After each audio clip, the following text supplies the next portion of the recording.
রিয়া, রিয়া দাঁড়াও, রিয়া শোনো।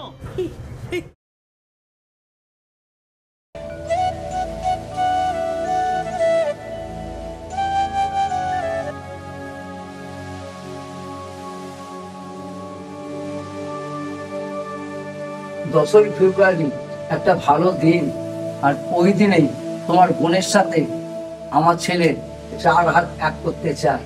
সে তো বুঝলাম, কিন্তু আপনার ছেলেকে ডাকুন, তার এই বিয়েতে মত আছে কিনা সেটা তো জানতে হবে। ও নিয়ে তুমি চিন্তা করো না, আমার ছেলে আমার ইচ্ছের বিরুদ্ধে যাবে না, এটা আমার বিশ্বাস। তাহলে দেনা পাওনার ব্যাপারটা একটু আলোচনা করা যাক। দেনা পাওনা নিয়ে আমার ছেলে অন্যের কাছে আমি পুষানি দিতে চাই না। তাছাড়া পণ নেওয়া এবং পণ দেওয়া আইনত দুটোই অপরাধ। বাবা, আমি রিয়াকে বিয়ে করে নিয়েছি। কি বিয়ে করেছিস? মানে এ বিয়ে আমি মানি না। তোকে নিয়ে আমার অনেক স্বপ্ন, অনেক আশা, আর তুই কিনা আমার স্বপ্নটাকে ভেঙে চুরমার করে দিলি। একটা কথা কান খুলে শুনে রাখ, এই বাড়িতে থাকতে হলে এক্ষুনি এই মেয়েকে ডিভোর্স দিতে হবে। এ তুমি কি বলছো বাবা? রিয়া আমার বিয়ে করা বউ, আর তুমি বলছো কিনা ডিভোর্স দিতে? বাবা, এটা আমার পক্ষে সম্ভব নয়।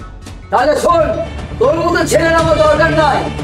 এই মুহূর্তে তুই বাড়ি থেকে বেরিয়ে যা। ঠিক আছে বাবা, তোমার কাছে যখন আমার ভালোবাসার কোনো মূল্যই নেই, আমিও চাই না তোমার এই বাড়িতে থাকতে। তবে একটা কথা মনে রেখো বাবা, আমি যদি কোনোদিন না খেতে পেয়ে মারা যাই, তবুও তোমার এই বাড়িতে আমি কখনো আসবো না, এই তোমাকে বলে দিলাম। চলো রিয়া।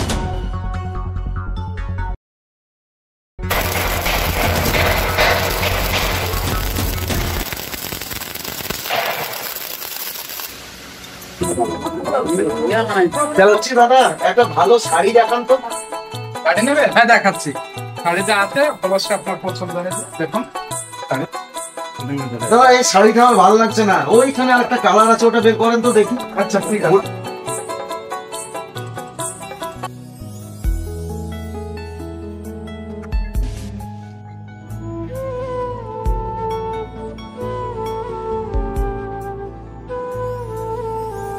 ওই গো রিয়া, কোথায় গেলে?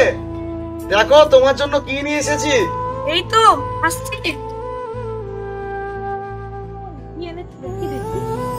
এই দেখো, আমি তোমার জন্য আমার প্রথম ইনকামের টাকায় একটা সুন্দর শাড়ি নিয়ে এসেছি। এই দেখো। ও মা, কি সুন্দর হয়েছে গো শাড়িটা, খুব সুন্দর হয়েছে। ভালো লাগছে তো? এই তোমার হাতে এগুলো কি দেখি? আমার জন্য কাজ করতে গিয়ে তুমি তোমার হাতের কি অবস্থা করেছো, এর জন্য শুধু আমিই দায়ী। এরকম কথা একদম বলবে না।